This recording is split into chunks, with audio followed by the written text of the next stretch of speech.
비대면 예배를 드리게 되는데, 그래도 추위를 뚫고 오신 우리 성도님들 감사드립니다. 또 집에서 예배드리는 우리 성도님들 감사합니다. 주님의 이름으로 사랑하고 축복합니다. 우리 시간이 되었으므로 주악에 맞춰 묵도하심으로 주일 예배를 하나님께 드리겠습니다. 다 같이 묵도 드립니다.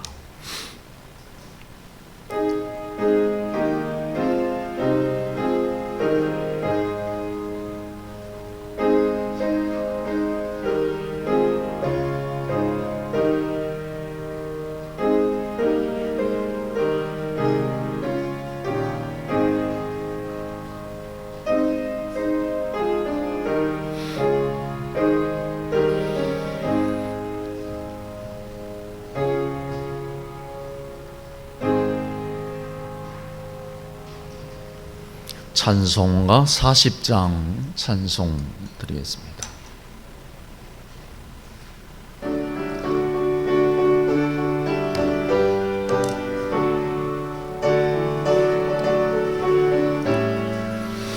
찬송으로 보답할 수 없는 큰 사랑, 주님께 영광 할렐루야.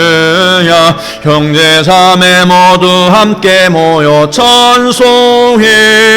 주님께 영광 할렐루야.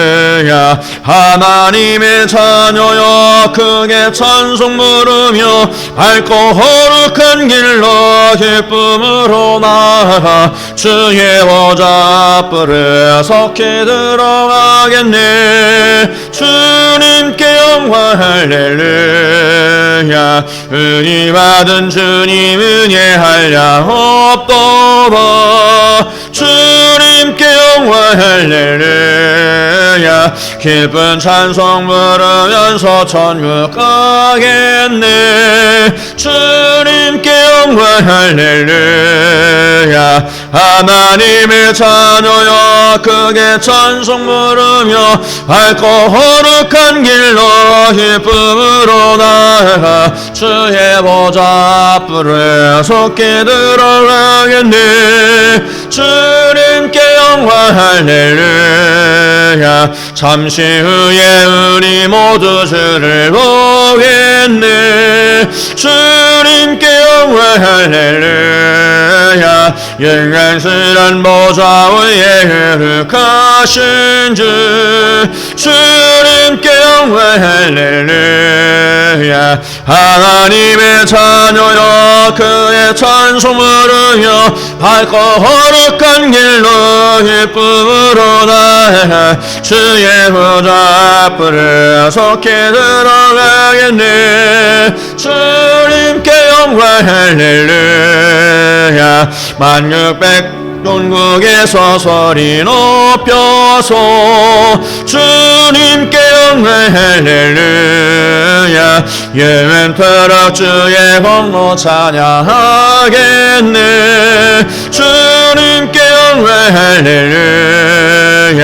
하나님의 자녀여 크게 찬송 부르며 밝고 거룩한 길로 기쁨으로 나아가 주의 보좌 앞으로 속히 들어가겠네.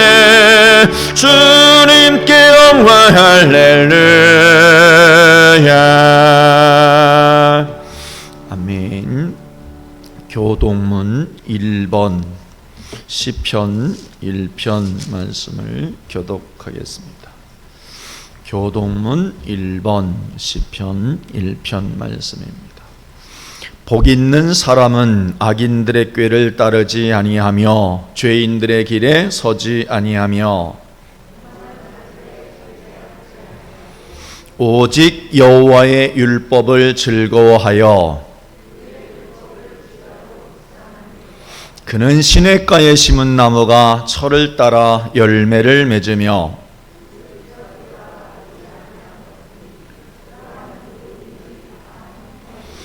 악인들은 그렇지 아니하며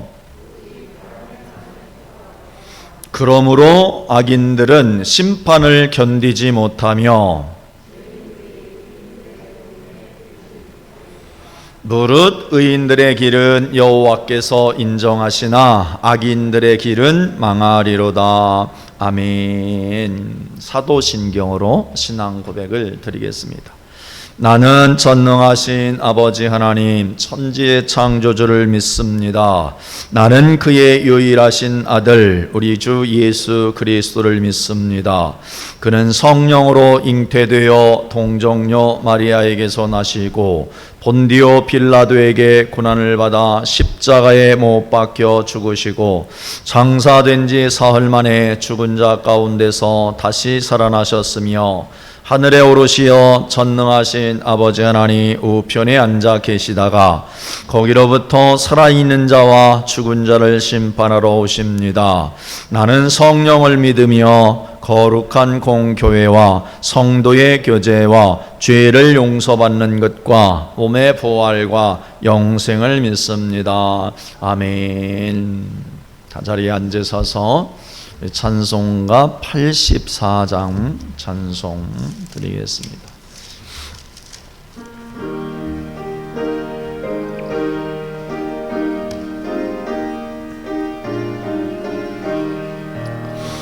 온 세상이 캄캄하여서 잠빛이 없었더니 그 빛나는 영광 나타나 온 세상 비추네.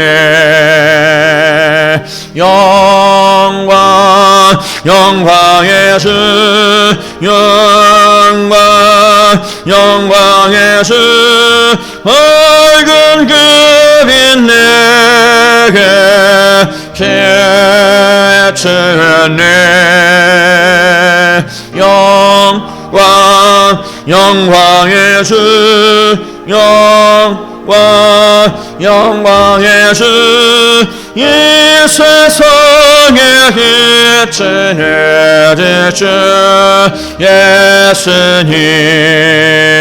주 말씀을 믿는 사람은 그 마음이 시원하고 주 명령을 준행하는 자 그 길에 환하겠네. 영광 영광의 주 영광 영광의 주 밝은 그 빛 내게 비추네. 영광 영광의 주 영광 영광의 주 이 세상에 비추는 주 예수님. 죄 가운데 사는 사람은 그 눈이 어두워도 죄악을 씻는 날에는 그 눈이 밝아지네. 영광 영광의 주 영광 영광의 주 밝은 그 빛 내게 비추네. 영광 영광의 주 영광 영광의 주 이 세상에 비추는 주 예수님. 아멘. 기도드리겠습니다. 사랑과 은혜가 충만하신 아버지 하나님 감사드립니다. 지난 한 주일 동안도 어렵고 힘든 삶의 자리였지만 주님께서 생명싸개 속에 감추어 주시고 지켜주시고 보호하여 주시고 인도하여 주신 은혜에 감사를 드립니다. 오늘은 거룩하고 복된 주일, 하나님 온 성도들이 주님의 이름으로 모여 예배하는 이 자리에 주님 친히 임재하여 주시고 영광 받아 주시옵소서. 하늘문을 열어 주시옵소서. 지극히 큰 하나님의 영광을 보며 주님의 생명의 음성, 은혜의 음성을 들으며 영과 진리로 예배하는 우리 모두가 되어줄 수 있도록 주님 인도하여 주시옵소서. 주님이 우리 가운데 베풀어 주신 구원, 은혜를 저희를 만끽하며 영으로 찬양하고 감사하고 기쁨 가운데 하나님 앞에 영광 돌리는 우리 모두가 되어줄 수 있도록 주님 인도하여 주시옵소서. 우리 예배의 시종을 주님께 의지하오며 우리 구주 예수 그리스도의 이름으로 기도드리옵나이다. 아멘.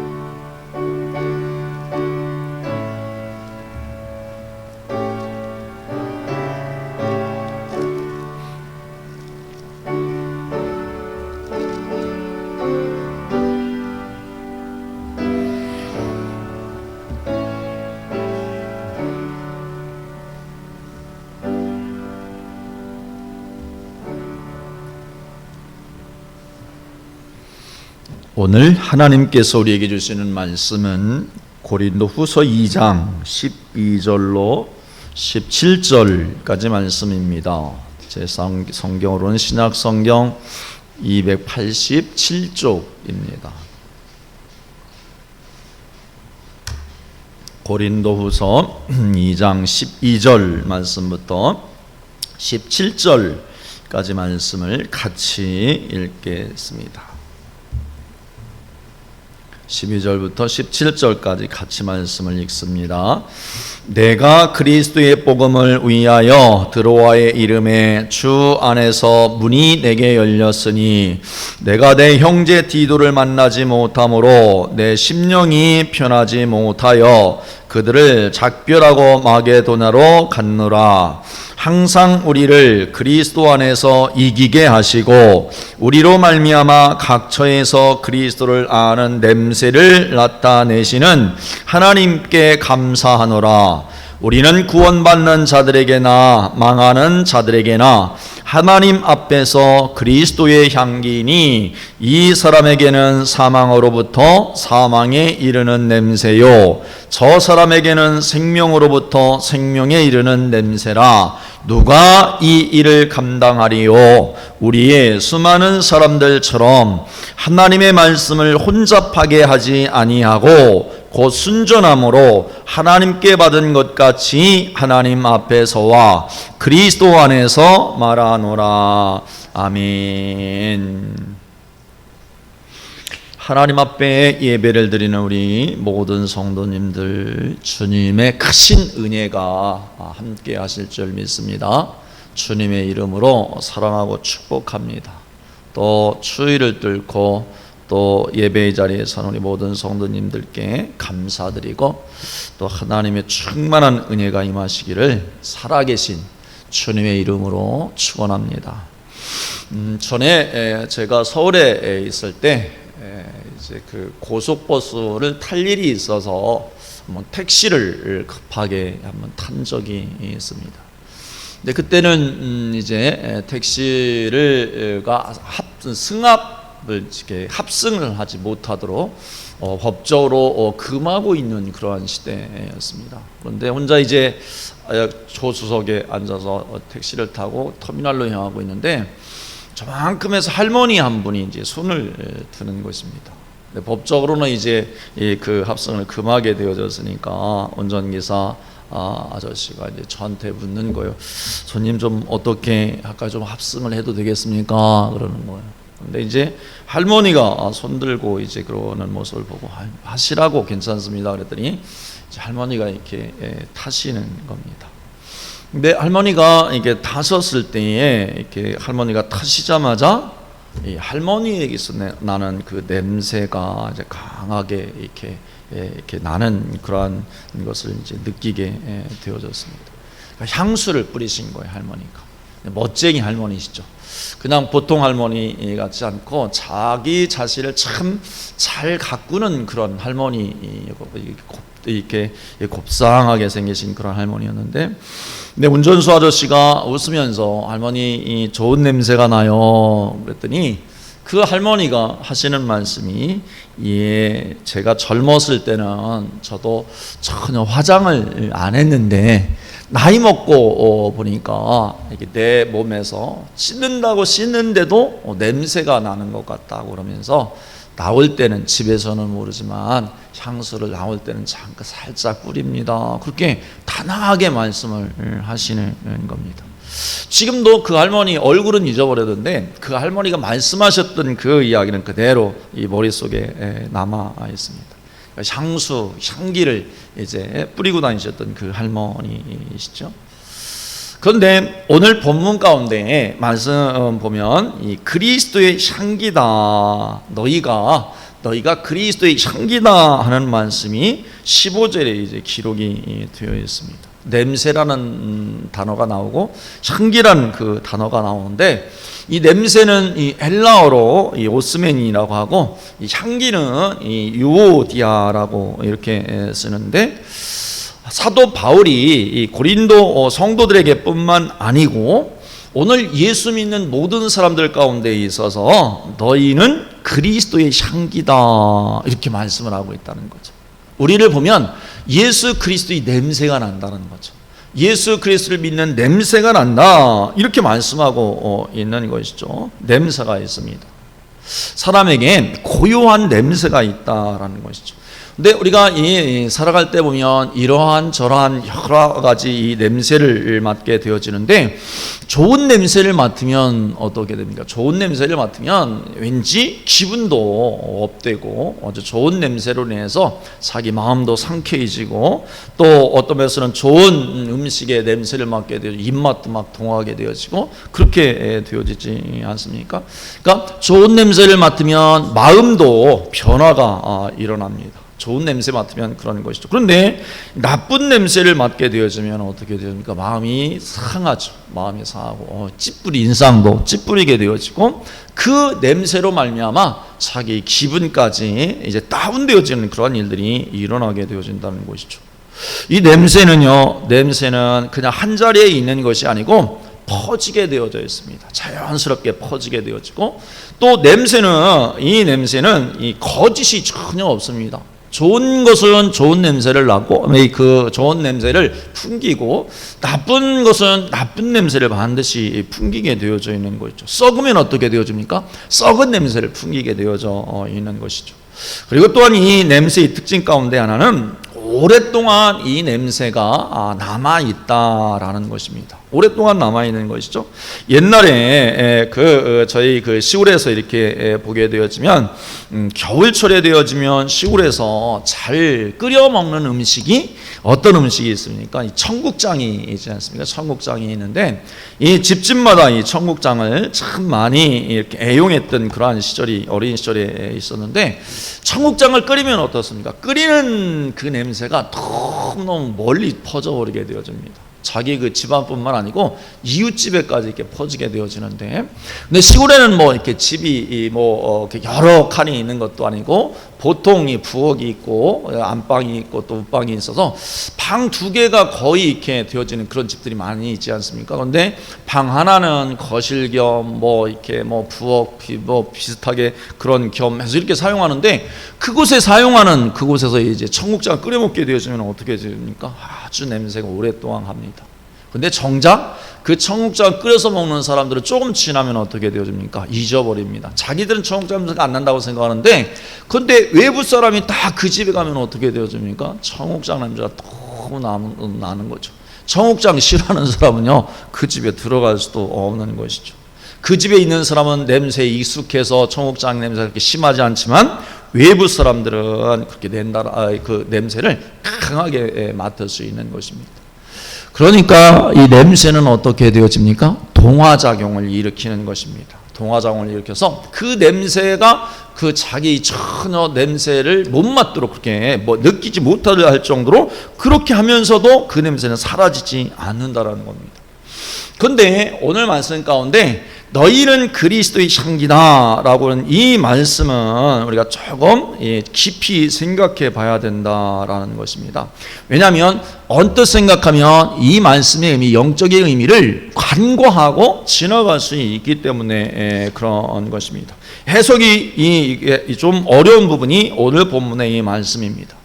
옛날에 보게 되어지면, 지금도 마찬가지지만 전쟁을 치르게 되어지면 어떤 전쟁이 최종적으로 치르게 됩니까? 최종적인 전쟁은 육박전을 가야 끝나는 것입니다. 가까이 적과 적이 페이스 투 페이스에서 마주 봐서 서로 죽이고 싸우고 하는 그 전쟁이 끝날 때만이 전쟁이 끝나게 되는 것입니다.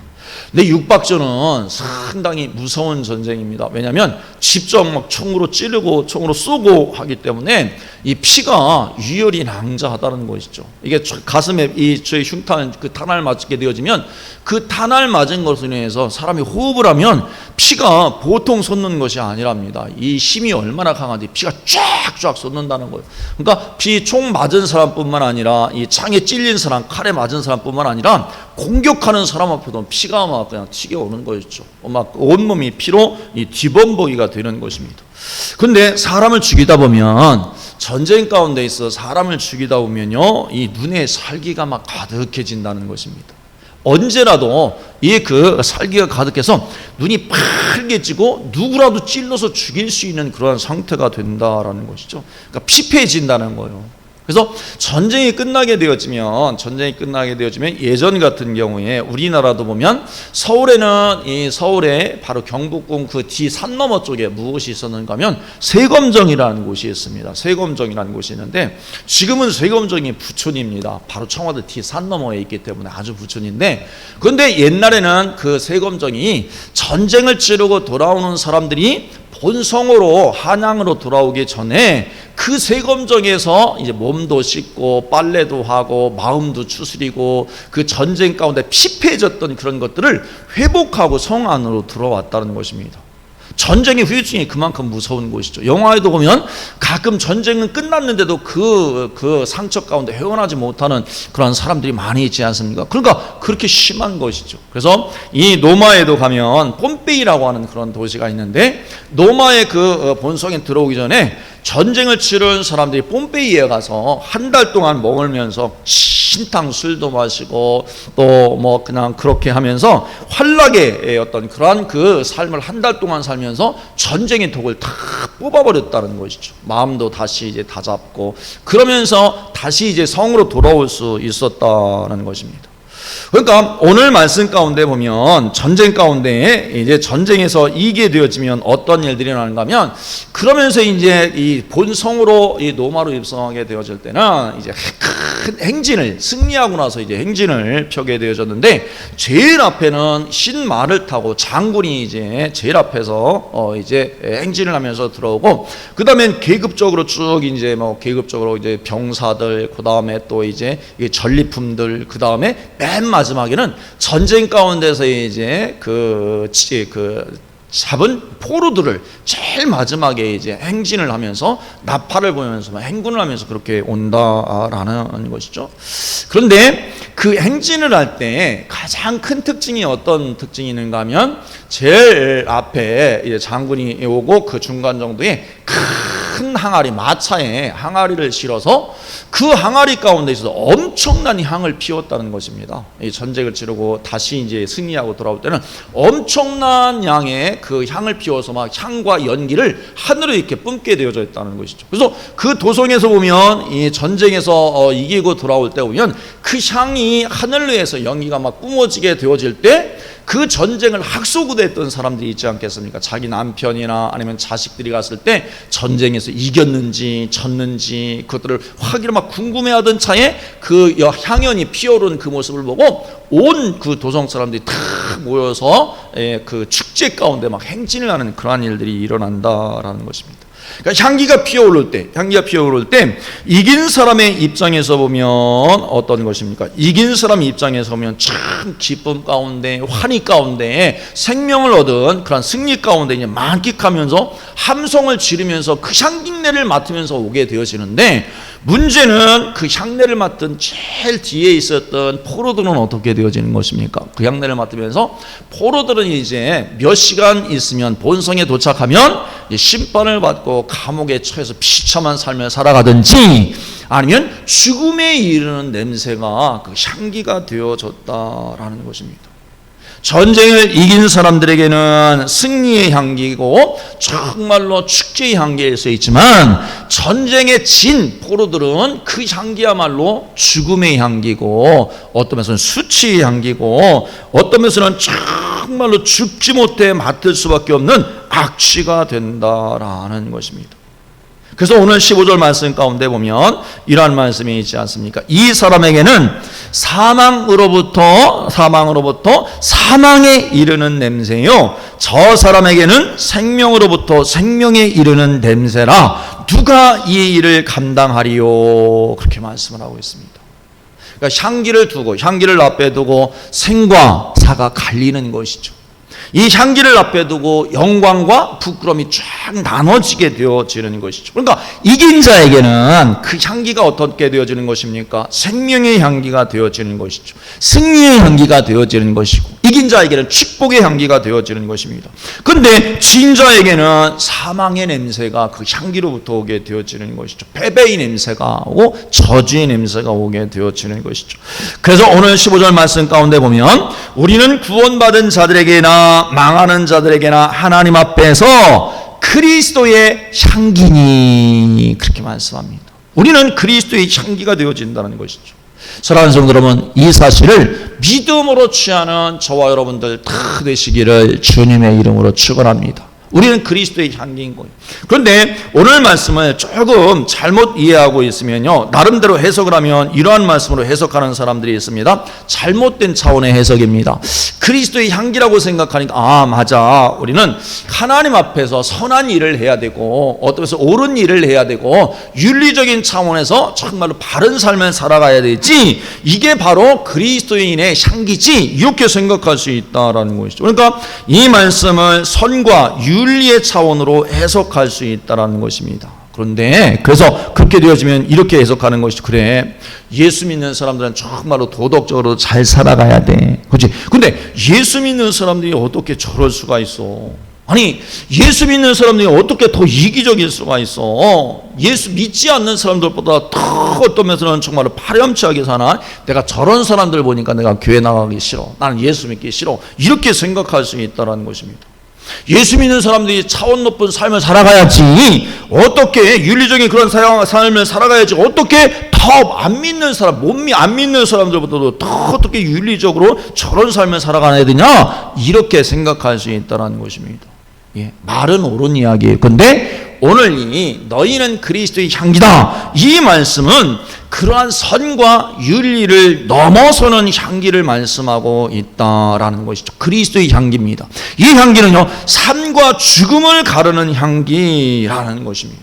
예수 그리스도를 믿음으로 말미암아, 예수 그리스도로 말미암아 오는 그 생명의 향기, 그 향기를 정말 우리로 말미암아 세상 사람들이 그 향기를 맡고 생명으로 돌아오는 그러한 일들이 일어나게 되어지는 것들을 말씀하고 있는 것이죠. 예수님의 공생애를 보게 되어지면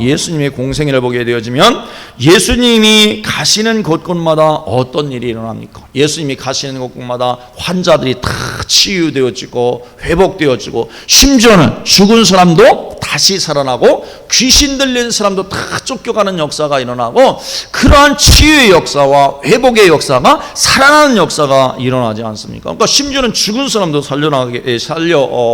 다시 살아남을 받게 되어지는 역사가 예수님의 공생애 동안에 있게 되어졌던 것이죠.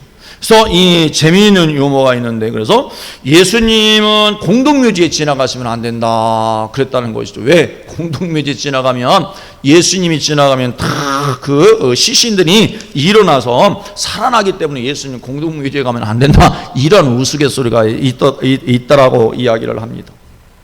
예수님이 가시는 곳에는요, 승리의 역사가, 생명의 역사가 일어났죠. 공생애 동안에 회복의 역사가 반드시 일어났습니다. 그런데 예수님이 공생애 동안에 제자들에게는 어떤 역사가 일어났습니까? 똑같이 예수님과 같은 똑같은 그러한 역사가 있었습니까? 아니, 부분적으로는 있었지만 제자들에게는 그런 역사가 일어나지를 않았던 것이죠. 그런데 제자들에게 예수님과 똑같은 그런 역사가 일어났던 시점이 어떤 시점이었습니까? 마가의 다락방에서 성령의 역사가 일어나고 성령의 음성이 들려지게 될 때부터 불의 혀가 갈라지는 것 같은 성령의 강력한 역사가 있게 되어지면서부터 예수님과 똑같은 그러한 삶의 역사가 제자들 가운데 일어났다는 것이죠. 그런데 그 제자들을 통해서 세워진 교회 가운데 그러한 역사가 일어나고, 그래서 예수 그리스도의 향기, 생명의 냄새가 교회를 통해서 오늘 저와 여러분들 가운데에 계속적으로 이제는 그 생명의 냄새가 세상 가운데 이제 퍼지게 되어졌던 것이죠. 그래서 반드시 신앙의 삶 가운데 일어나야 되는 냄새가 어떤 냄새인가 하면 우리 가운데도 그리스도의 냄새가 일어나야 된다는 것입니다. 냄새가 나야 되는 거예요. 살아나는 일이 일어나야 되는 거예요. 반드시 일어나야 되는 것입니다. 가정이 그리스도의 생명으로 말미암아 살아나는 일들이 일어나야 되는 것이죠. 그런데 어떻게 하여야만 이 생명의 역사가 우리 신앙의 삶 가운데 일어나게 되어지는가 하는 것이죠. 구약에 보면 바로 이 향기의 삶을 말씀하고 있는 성경이 모세오경 가운데 나옵니다. 모세오경 가운데 나오는데, 하나님 앞에 드려지는 그 제물을 하나님께서 모세를 통해서 표현한 말씀이 어떤 표현이 있는가 하면, 하나님께 드리는 예물을 드릴 때, 제물을 태워서 하나님 앞에 그렇게 제사를 드릴 때 향기로운 예물이었다, 향기로운 제물이었다라는 말이 계속 반복되어져 나옵니다. 레위기서 제사법전에 그것이 나오고, 또 이 민수기에도 향기라는 단어가 나오는데, 반드시 이 향기라는 단어는 하나님 앞에 제사를 드릴 때, 이 동물들을 태우고 또 이 하나님 앞에 제사를 드릴 때 그 향기를 하나님께서 향기로운 제물이었다, 향기로운 화제였다, 향기로운 번제였다, 향기로운 서원제였다, 향기로운 낙헌제였다 라는 말을 붙여서 사용하고 있더라는 것이죠. 다시 말씀드리면 향기는 어떤 때 나오게 되어져 있는가? 제물로 드릴 때 나온다는 것입니다. 예수 그리스도의 향기다라고 말씀했을 때, 예수 그리스도의 십자가 사건 가운데 십자가 사건을 통한 모든 것에서 향기가 되어진다는 것을 성경이 말씀하고 있다는 것이죠. 예수님이 우리의 죄악 때문에 십자가에 못 박혀 돌아가실 때에 그 십자가에 하나님 앞에 드려지는 그 제물, 하나님의 어린 양 된 예수 그리스도가 십자가에 돌아가실 때에 하나님의 향기가 되어졌던 것처럼, 그리스도의 모든 향기는 예수 그리스도의 십자가의 제물을 통한 향기가 오늘 모든 영혼 가운데에 십자가를 통한 삶 가운데 그 향기가 나올 수밖에 없다라는 것을 말씀하고 있습니다. 그러면요, 제물이 하나님 앞에 태워져서 드릴 때, 제물이 하나님 앞에 삶아져서 드릴 때 어떤 것을 전제로 하는 것입니까? 죽음을 전제로 하는 거예요. 제물은요, 양을 하나님 앞에 드릴 때 산채로 하나님 앞에 이 제물로 드려진 경우는 단 한 건도 없는 것이요, 다 죽음으로 말미암아 하나님 앞에 제물로 드려졌던 것입니다. 그런데 왜 하나님 앞에 제물로 드려졌을까요? 왜 하나님 앞에 제물을 드려야만 될까요? 왜 예수님을 십자가에 못 박아 돌아가게 하셨을까요? 무엇 때문에 예수님이 십자가에서 돌아가셨을까요? 그것은 죄 때문에 그런 것입니다.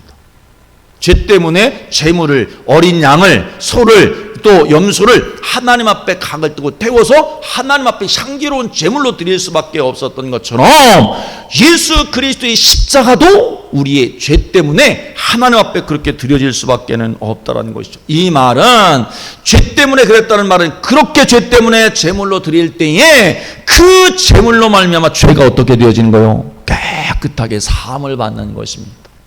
용서함을 받는 거예요.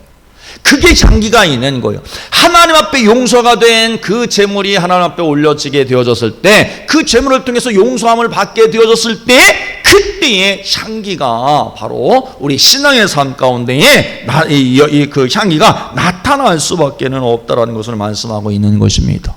십자가로 말미암아요 모든 죄가 다 도말되어지고 사함받고 용서함받고 그래서 살게 되어지는 역사, 생명의 향기가, 승리의 향기가, 축복의 향기가 나오게 되어져 있는 거예요. 이 용서가 있는 거예요.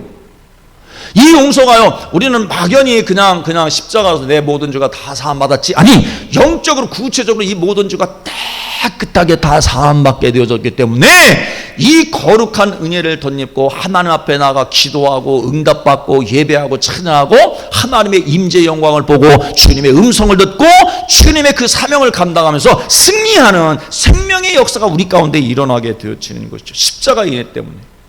그 십자가의 은혜 때문에 누구를 용서해야 되는 겁니까? 누구를 용서해야 되는가요? 먼저는요 내가 용서함 받은 그 은혜를 경험해야 되는 거예요. 내가 용서함 받은 은혜를 경험해야 되는 거예요. 여러분, 내가 내 자신을 용서하고 자시고 할 게 뭐가 있을까? 그렇게 생각할 수 있는데요, 아니요. 엄청난 그 용서가 우리 스스로에게도 필요합니다. 자신을 십자가에 못 받고, 자신을 주님의 십자가에 못 받고 자기 자신이 용서함 받는 그 은혜가 없으면 진정한 그리스도인이 아니라는 거예요. 십자가의 은혜 가운데 자기도 놓아야 되는 거예요.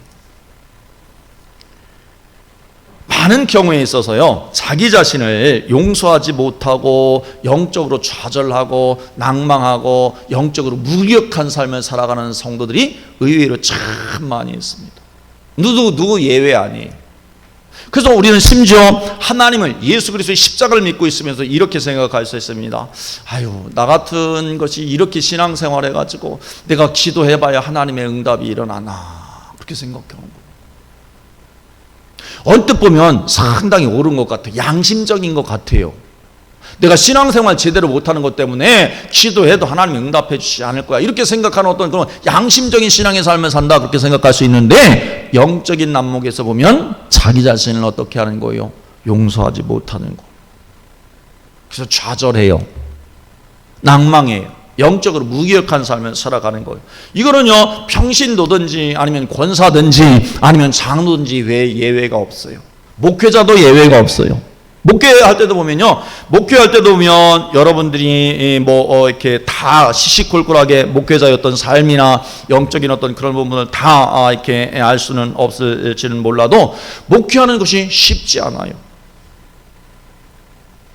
결코 쉽지 않습니다. 노는 것 같은데 육체적으로는 힘든 일이 없다고 할지는 모르겠지만 쉽지 않습니다. 왜냐하면 성도와 성도 사이에 이 대하는 어떤 그 관계들이 쉽지 않은 관계예요. 항상 하나님의 은혜가 충만해서 그리스도의 십자가가 충만해서 서로 이런 어떤 그런 관계성 속에서 살아가면 얼마나 쉽습니까? 그런데 그렇지 않은 거예요. 왜? 영적 싸움이기 때문에 그런 것이죠.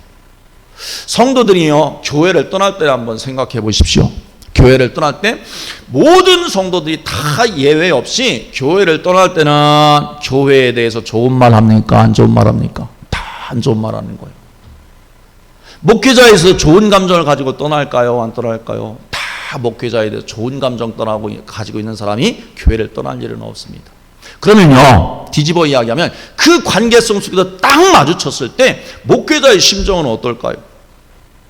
교회를 안 좋게 이야기하고 목사님을 안 좋게 이야기하고 사모를 안 좋게 이야기하고 성도들을 안 좋게 이야기하는 그 상황 가운데 직면하면 목회자는 어떤 마음이 들어갈까요?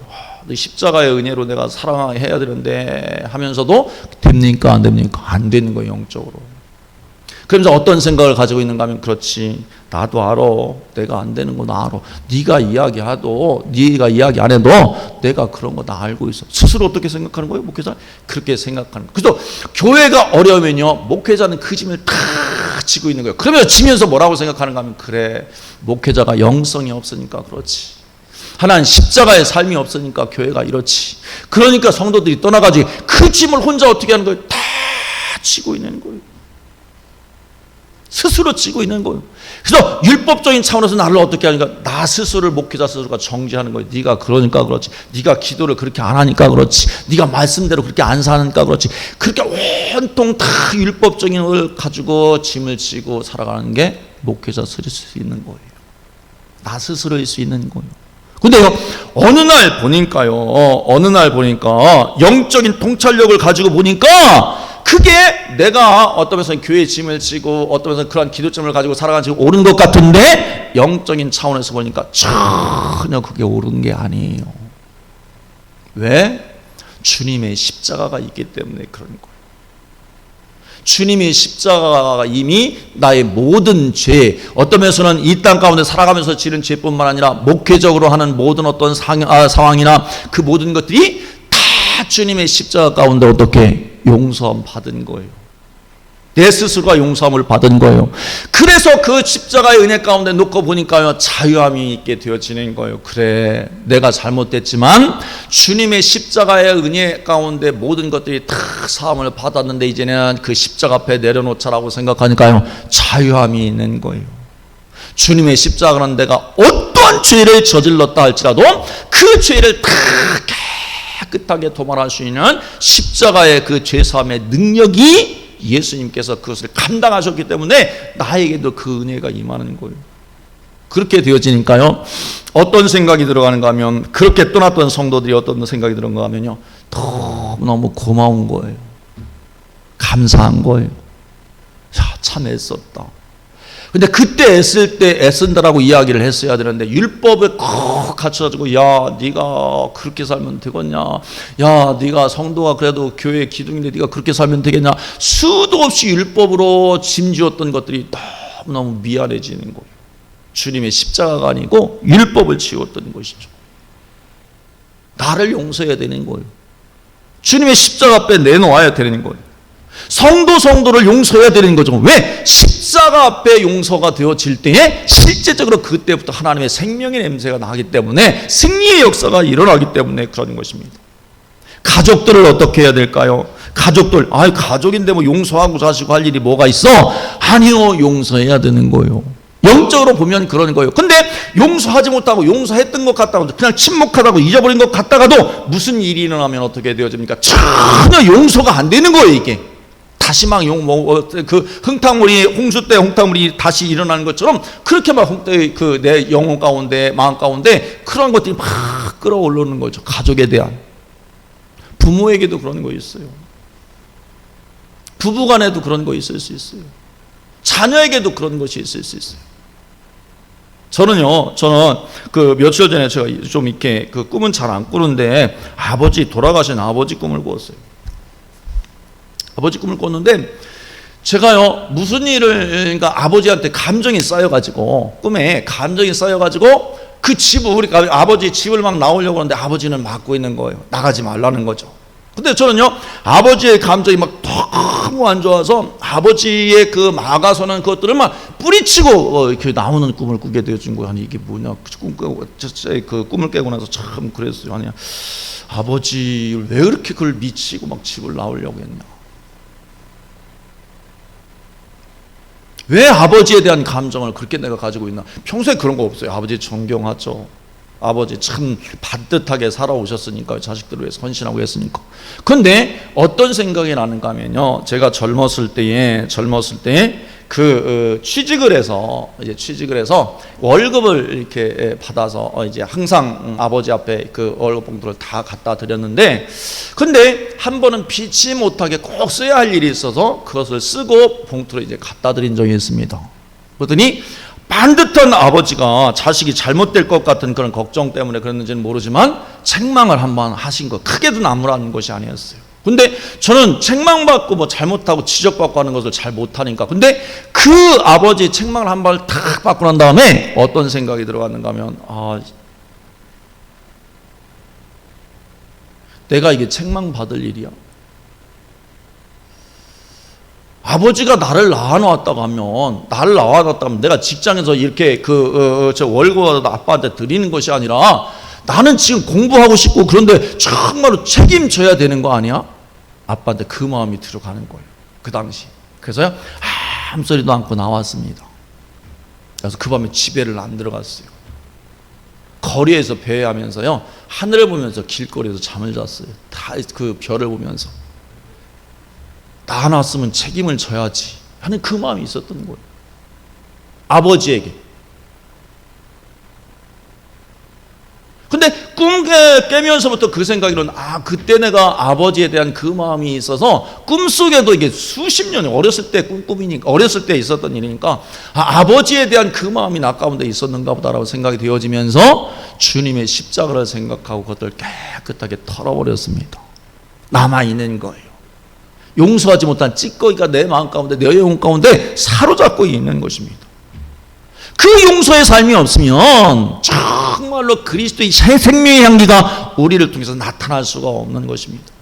한 번은요, 한 교회 가운데 한 단아하게 생긴 여 집사님, 누가 봐도 참 그 신앙생활을 예쁘게 하는 그 여 집사님이신데, 또 가정생활도 너무너무 열심히 하는 거죠. 열심히 하는 그런 분이었고, 또 그 커플이 교회에서도 인기 커플로 그 소문이 자자하게 난 거죠.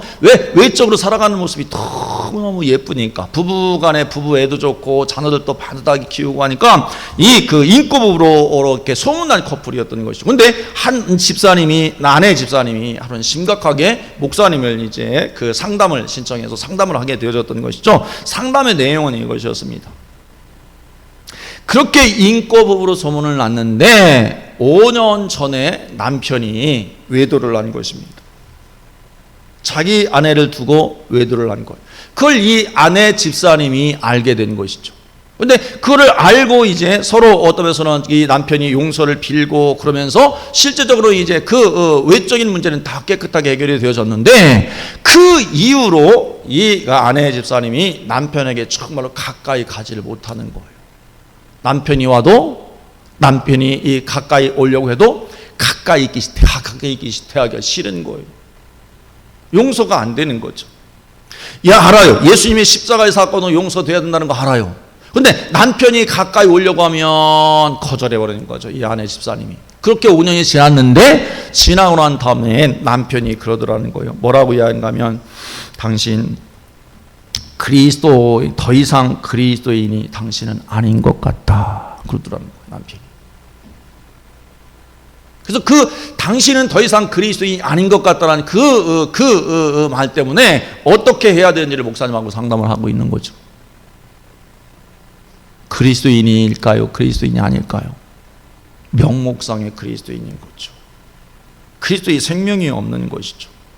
그리고 성경 가운데 보면 1만 달란트 빚진 자가 100대나리온 빚진 자를 용서하지 못하고 그 감옥에 갇히는 그 내용이 나오게 되어지는데, 그 내용, 그 비유가 무엇인가 하면 하나님의 이 1만 달란트 용서를 의미하는 것이죠. 십자가 안에서 1만 달란트는 국가적인 재정도 1만 달란트가 안 되는 그런 시대였습니다. 그러니까 엄청난 그 죄의 용서를 하나님께로부터 받은 사람이 100데나리온 노동자의 365일 되어지는 그 품삯을 갚지 않았다고 해서 그 모가지를 비틀어서 감옥에 갖다 가두어버린 그 1만 달란트 용서함 받은 자의 비유를 성경이 말씀하고 있는 이유가 바로 거기에 있는 것입니다.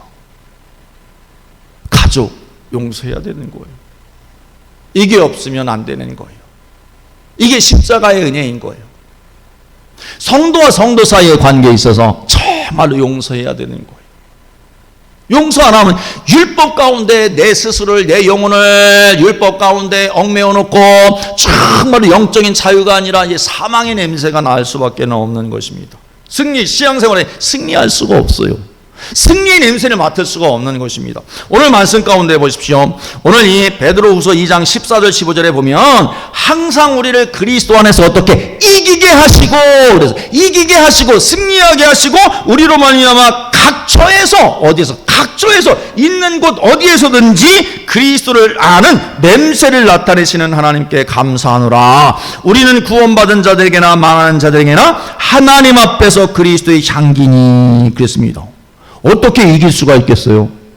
어떻게 영적 전쟁에서 이기고 승리의 향기, 생명의 향기, 축복의 향기를 우리가 정말로 스스로 그렇게 그 냄새를 맡고 그 향기를 세상 가운데 퍼칠 수가 있겠냐는 것이죠. 이기지 않으면 불가능한 거예요. 근데 이기는 방법은 유일하게 그리스도 안에서 이길 수밖에 없다는 것입니다. 그리스도 안에서 이겨야 되는 거예요. 그리스도 밖에서는 이길 수 없는 거예요. 이 신앙생활이요, 영적 전쟁인 이유가 그리스도 안에, 십자가 안에서 되어지지 않는 모든 일들은 어떻게 되어지는 거예요? 다 패배하는 일이에요. 사람 보기에는 옳은 일인 것 같은데 영적으로는 실제적으로는 패배하고 있는 일인 거죠. 그러니까 십자가 안에서 내 자신을 용서하고 관계성 속에 되어지는 모든 영혼들을 어떻게 용서할 때 내가 생명의 향기를 맡을 수 있는 거예요. 어디에서? 각처에서, 처해진 삶의 자리가 어디든지, 또 누구 앞에서? 하나님 앞에서. 하나님 앞에서라는 말은 코람데오라는 말이죠. 그래서 이 영적 싸움에서 승리한 자만이 이 생명의 승리의 향기를 맡을 수 있고 승리의 향기가 되어진다라고 말씀하고 있는데, 영적 싸움인 이유, 신앙생활이 영적 싸움인 이유가 바로 여기에 있는 것입니다. 영적 싸움에 있어요. 신앙생활은 반드시 영적 싸움에 있습니다. 여러분, 전도하는 내용이 마태복음, 우리가 그 드라마 바이블을 읽을 때 이 10장에 보면 전도하는 내용이 나오지 않습니까? 제자들을 각처에 보내면서 이제 권세, 귀신을 내어 쫓는 권세를 주고 질병 치유하는 권세를 주고 다 내쫓을 때 주님이 하셨던 말씀이 거기에 나옵니다. 엄청난 말씀이 나오는데, 그 전도하러 보면서 주님이 뭐라고 말씀하시는가 하면 양을 이리 가운데 보내는 것 같대. 전도하러 가는데 이리 가운데 보내는 것 같아요. 그래서 총독 앞에, 왕 앞에 너희들이 끌려갈 것이다. 그리고 심지어는 형제가 형제를 죽는데 내어주고 아비가 자식을 죽는데 내어주고 그렇게 되어지는 일들이 일어난다는 거예요. 그러면서 몸은 죽여도 영혼은 죽이지 못하는 자들을 두려워하지 말고, 이 말은 너희 육신의 생명들을 해할 자들이 있다는 거죠. 전도하는 너희들을 죽음의 자리로 몰아갈 자들이 있다는 거예요. 그런데 그들을 두려워하지 말라는 거죠. 그들을 두려워하지 말라면서 예수님이 뭐라고 말씀하는가 하면 세상 가운데 내가 검을 주러 왔다, 그렇게 말씀합니다. 검을 주러 왔다는 말은 전쟁을 일으킨다는 말씀인 거죠. 너희 목숨을 잃게 된다는 거예요. 어떤 때? 전도할 때 그런 일들이 일어난다는 거예요. 그래서 전도가 영적 싸움인 이유가 바로 여기에 있는 것이죠. 그냥 교회에 나오십시오, 예수 믿으십시오 차원이 아니고 실제적으로 치열하게 영적 전쟁을 하지 않으면 그 사명의 열매가 없다는 것을 말씀하고 있습니다. 전도하는 것도 그래요.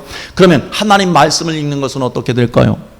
하나님 말씀이 뭐예요? 성령의 검인 거예요. 성령의 검이 되지 아니하면 하나님의 말씀, 영적 싸움에서 승리할 수 없는 것이죠. 성령의 검이 되려고 하면 어떻게 되어집니까? 사단이 성령의 검이 되지 못하도록, 하나님의 말씀을 믿지 못하도록 하나님의 말씀을 무너뜨리는 그런 일들이 수시로 어떤 자리에서든지 어떤 때든지 사단의 공격이 그렇게 오는 것이죠. 에덴 동산에서 사단이 뱀을 통해서 하나님의 말씀을 정면으로 오게 버리는 일이 일어나지 않습니까? 시내산에서 언약의 율법의 말씀을 받는데 그 밑에서는 하나님의 말씀을 정면으로 배치하는 금송아지를 만들어서 우상 숭배하는 일이 일어나지 않습니까? 그런 일들이 일어나는 거, 우리가 하나님 말씀을 드라마 바이블을 읽는데 그렇지, 교회에서 목사님도 하라고 하니까 우리가 행해야 되겠지, 그래 한번 이번 달에 결단하고 한번 해보자, 지금 하시는 분 누가 있을까요? 아마 모르면 몰라도 절반은 나가 떨어져 있을 것입니다. 안 봐도 비디오예요. 왜? 영적 전쟁이기 때문에 그런 것입니다. 그 전쟁 가운데 승리해야 되는 것이죠. 그 전쟁 가운데 승리하기 위해서 그리스도 안에, 십자가 안에 그 은혜 가운데 있을 때에 영적 전쟁에서 승리할 수 있는 거예요. 기도도 마찬가지입니다. 이 전쟁이 되어질 때 기도할 수 있는 거지, 기도해야 되는데 그러면서 자는 거예요. 영적 전쟁이기 때문에 그렇습니다. 이 전쟁 가운데 승리할 수 있는 자는 그리스도 안에, 십자가 안에서 있을 때 승리할 수 있고, 그 전쟁을 누구 앞에서 해야 되는가? 코람데오, 하나님 앞에서 이기게 하시는, 예수 그리스도 안에서 이기게 하시는 그 하나님 앞에서의 신앙의 삶을 살 때에 영적 전쟁에서 승리하고 생명의 냄새를 취하고 생명의 냄새를 세상 가운데 흘려보낼 수 있는 영적 승리가 일어난다라는 것입니다. 하나님 앞에 선다는 거요, 십자가 앞에 선다는 거, 반드시 이루어져야 할 일입니다. 구약 성경에 보면 왕 가운데 대비되어지는 인물이, 왕 가운데 다윗 왕과 사울 왕이 나오지 않습니까? 동시대의 사람이었으니까. 그런데 사울 왕과 다윗 왕과의 차이점이 딱 한 가지가 있습니다. 어떤 차이가 있는가 하면, 사울도 나름대로는 외적으로도 괜찮은 사람이었고 정말로 처음에 겸손한 사람이었고 괜찮은 사람이었습니다. 그런데 그가 실패했던 궁극적인 이유가 하나가 있는데, 그 삶의 모든 부분에서 잘 들어보십시오.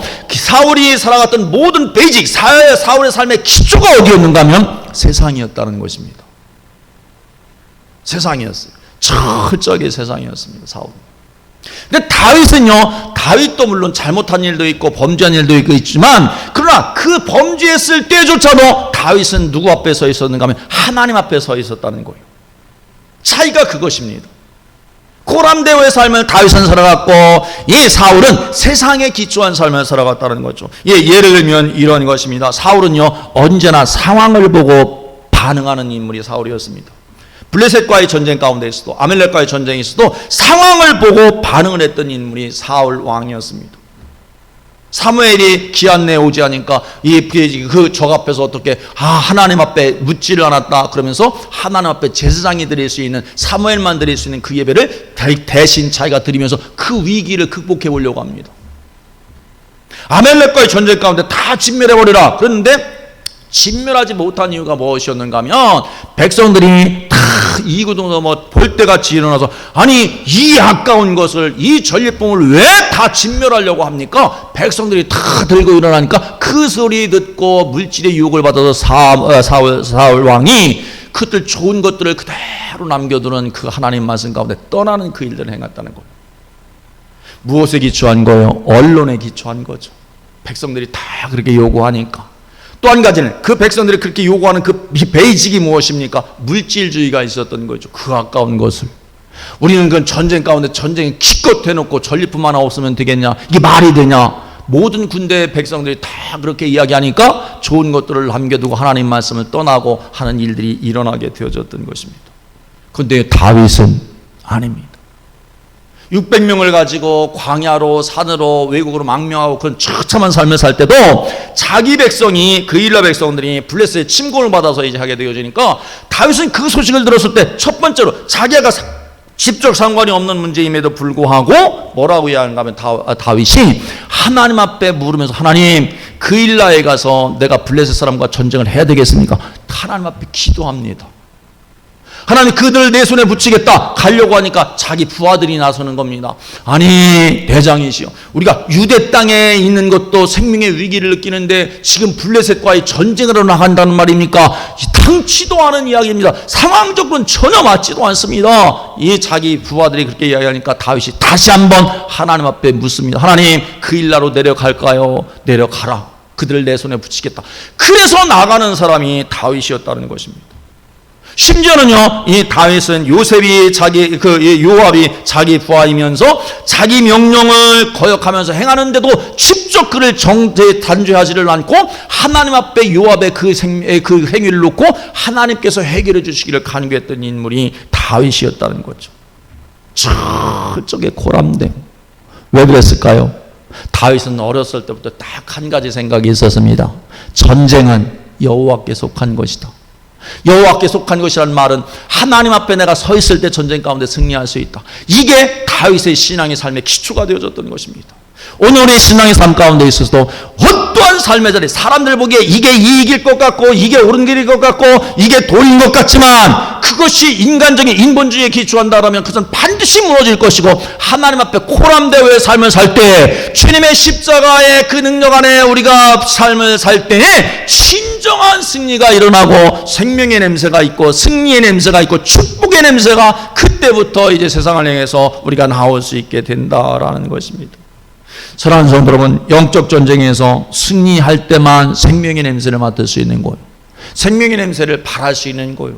그래서 영적 전쟁이 바로 신앙의 삶인데, 그 신앙의 삶 가운데 반드시 모든 생각을 다 십자가 앞에 못 박고, 모든 삶의 자리를 다 십자가 앞에 못 박고, 모든 인간관계 가운데 다 십자가 앞에 못 박고 하나님의 용서를 체험하고 성령의 그리스도의 은혜, 성령의 은혜를 덧입고 정말로 처한 곳곳에 서서 다윗이 어디로 가든지 이기게 하시더라 하는 하나님의 그 승리의 역사들을 경험하며 하나님 앞에 영광 돌리는 우리 모든 성도들이 다 되시기를 주님의 이름으로 축원합니다.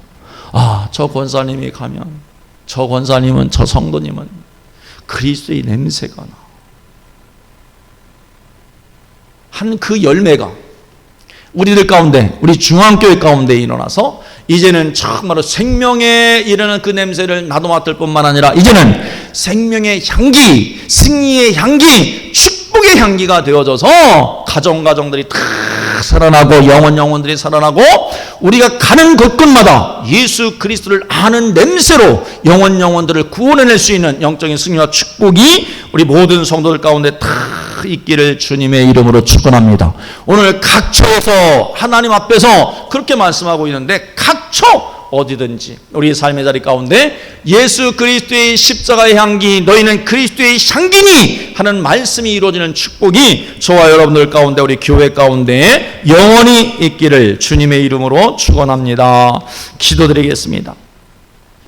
하나님 아버지 크신 은혜에 감사드립니다. 하나님 십자가를 결코 놓지 않고 주님의 십자가 앞에 우리 모든 것들을 다 내려놓고 영적 싸움에서 승리하며 하나님 말씀이 말씀되게 하시고 기도의 능력 가운데 사명 감당함의 열매 가운데 풍성한 은혜 가운데 승리해서 하나님 앞에 영광 돌리는 저희가 되어줄 수 있도록 하나님이 인도하여 주시옵소서.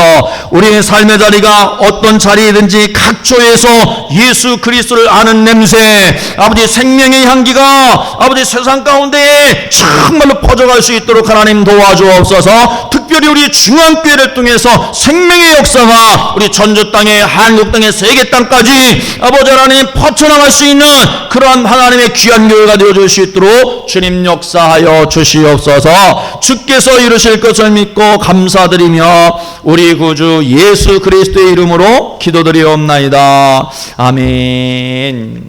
우리 찬송가 89장 찬송 드리시면서 준비한 예물을 하나님께 드리도록 하겠습니다.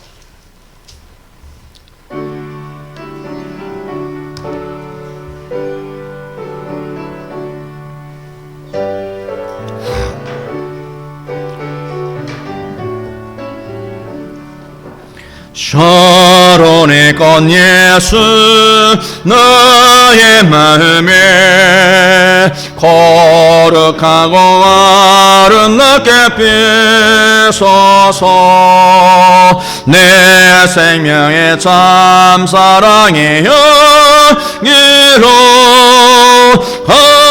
함대마다 풍겨나게 하소서. 예수 샤론의 꽃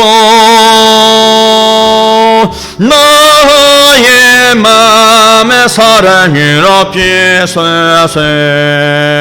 샤론의 꽃 예수 이 세상에서 어느 것과 비교할 수 있으랴. 나의 삶의 한결같은 은혜와 사랑으로 가득하게 하소서. 예수 샤론의 꽃 너의 맘에 사랑으로 비소세. 샤론의 꽃 예수 모든 질병을 한이 없는 능력으로 고쳐서 고통하며 근심하는 자에게 크신 힘과 소망 내려주소서. 예수 샤론의 꽃 너의 맘에 사랑으로 비소서. 샤론의 꽃 예수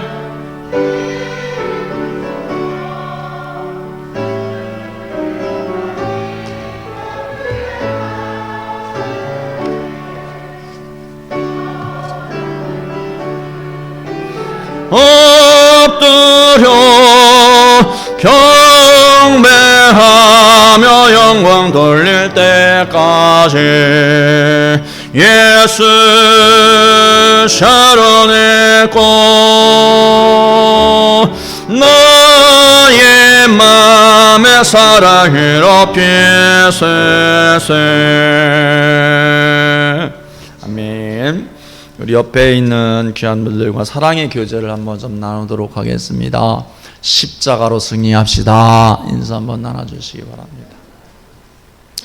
한 번 더 인사를 나누겠습니다. 당신은 십자가로 승리하셨습니다. 이렇게 축복하시면서 인사를 나누겠습니다.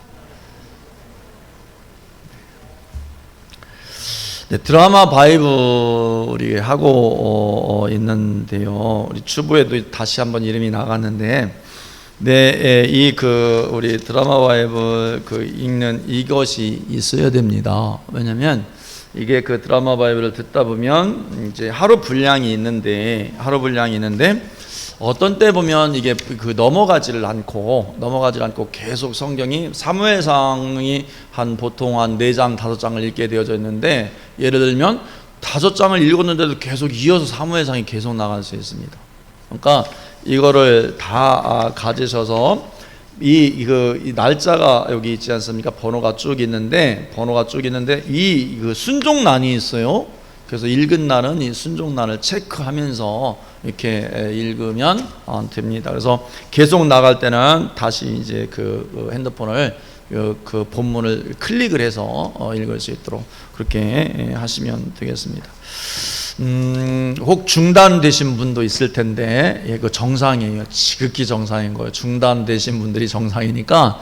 근데 중단됐다고 해서 포기하면 안 되고, 그건 빼놓고 오늘 분량을 읽으시면 됩니다. 근데 이 빼놓고 지나간 분량들은 다음에 내가 기회 있을 때 다시 이제 들으면 됩니다. 근데 우리가 부담감이 있을 때, 하나님 말씀이기 때문에 내가 탁 정자세하고 이거를 꼭 읽어야지 이렇게 생각할 수 있는데, 그렇게 되면 빼먹는 일들이 많이 일어날 수 있습니다. 그러니까 지혜롭게 기도하면서 집중은 하되 다른 일을 하면서도 읽을 수 있는 어떤 여지가 있으니까, 들을 수 있는 여지가 있으니까 꼭 그렇게 드라마 바이블 영적 싸움인 거, 영적 전쟁인 거요. 나 이거 해도 되고 안 해도 되고 그게 결코 아니고 반드시 해야 될 것이기 때문에 성령의 검을 취하여 싸울 수 있지 않습니까? 하나님 말씀이 없는데 어떻게 싸울 수 있겠어요? 그러니까 여러분들이 꼭 이렇게 꼭 드라마 바이블을 해주시기 바랍니다. 우리 이상옥 성우님 하고 계시죠? 드라마 바이블? 네. 감사합니다. 그리고 기부음 영수증이 이제 필요한 때가 되어졌는데, 저기 필경대에 이름을 해놓으시면 헌금하신 액수대로 또 이렇게 교회에서 기부음 영수증을 발급해 드리도록 하겠습니다. 기도하겠습니다. 하나님 아버지, 크신 은혜 감사드립니다. 하나님, 또 하나님 언약 말씀 가운데 그대로 우리의 삶을 고백하며 제목을 정해서 하나님 앞에 예물 드리며 예배드리는 영혼들 예배를 기쁨으로 흠양하여 주시고, 하늘문을 활짝 열어주셔서 매일 삶 가운데 지극히 큰 하나님의 영광을 보고 찬양하고 증거하는 삶이 되어줄 수 있도록 하나님이 인도하여 주옵소서. 아버지, 영적 싸움이 치열하게 진행되어지고 있는 현 세대 가운데 하나님, 저희를 반드시 영적 싸움에서 승리하고 하나님의 비전들을 힘있게 이루어가는 저희가, 우리 가정이, 자녀들이, 우리 교회가 되어줄 수 있도록 하나님이 역사하여 주시옵소서. 코로나19 하나님이 어려운 상황 가운데 아버지, 속히 우리가 믿음으로 극복하고 또 신앙의 삶 가운데 더욱더 승리하며 하나님의 역사들을 이루어가는 저희가 되어줄 수 있도록 주님이 인도하여 주시옵소서. 이 어려운 사건 가운데 있어서 정말로 영적인 성찰이, 신앙의 삶의 성찰이 우리 가운데 이루어지고, 하나님 말씀 가운데, 믿음 가운데 떠났던 것들을 다시 회복할 수 있는 귀한 기회가 되어줄 수 있도록 하나님이 인도하여 주시옵소서. 아버지, 우리 성도들 마음속에 품고 기도하는 제목들 하나님 귀를 기울여 응답하여 주시네, 기도하고 기대했던 것보다도 더 놀라운 응답으로, 축복으로, 승리로, 하나님의 역사로 응답하여 주심을 믿고 감사를 드립니다. 아버지 하나님, 몸에 불편한 지체들 가운데 하나님 신유의 은혜를 허락하여 주시고, 어려운 가운데 있는 영혼들 가운데 회복의 은혜를 허락하여 주시고, 하나님의 축복과 하나님의 임마누엘의 그 복들을 누리며 힘있게 하나님 앞에 고람되어 삶을 살아가는 저희가, 우리 교회가 되어줄 수 있도록 주님이 인도하여 주시옵소서. 예수 그리스도의 십자가만 붙잡고 십자가로 자랑하고 십자가의 증거로 열매 맺는 우리 교회가 되어줄 수 있도록, 성도들이 되어줄 수 있도록 하나님이 인도하여 주시옵소서. 예수 그리스도의 이름으로 기도하옵나이다. 아멘. 다 자리에 일어나셔서 찬송가 546장 찬송 드리고 축도로 예배를 마치겠습니다.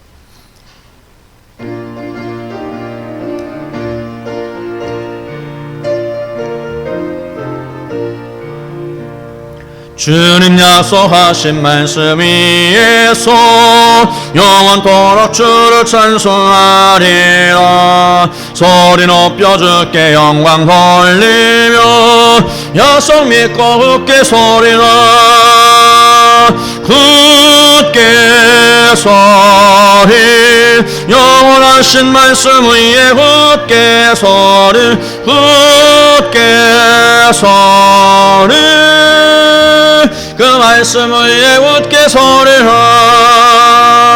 주님 약속하신 말씀 위에서 세상 염려 내게 헌신할 때에 용감하게 힘써 싸워 이기며 약속 믿고 굳게 소리라.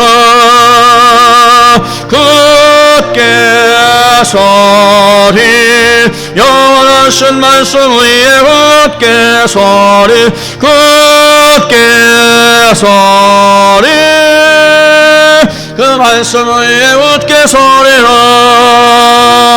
주님 약속하신 말씀 위에서 영원하신 주의 사랑이 있고 성령으로 힘써 싸워 이기며 약속 믿고 굳게 소리라. 굳게 소리 영원하신 말씀 위에 굳게 소리 굳게 소리 그 말씀 위에 굳게 소리라.